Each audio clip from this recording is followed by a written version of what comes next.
मामावली में विशाल भक्ति संध्या आयोजित आशा वैष्णव एंड पार्टी ने दी देर रात तक आकर्षक धार्मिक भजनों की प्रस्तुति।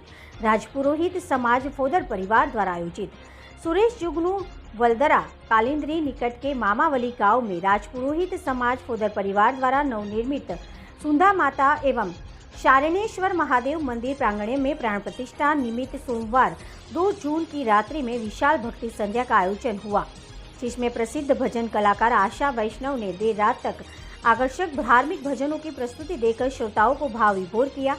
गणपति वंदना से शुरुआत कर देर रात तक आशा वैष्णव एंड पार्टी ने एक से बढ़कर एक धार्मिक भजनों की शानदार प्रस्तुति देकर श्रोताओं को मंत्रमुग्ध कर झूमने को मजबूर किया। इस दौरान आगामी 2026 प्रथम वर्षीय वार्षिक उत्सव के लाभार्थी का लाभ लेने वाले विशाराम कृष्णाराम जी पुत्र उत्तम किशन नरेश का फोदर परिवार ने माला साफा पहनाकर भव्य स्वागत किया।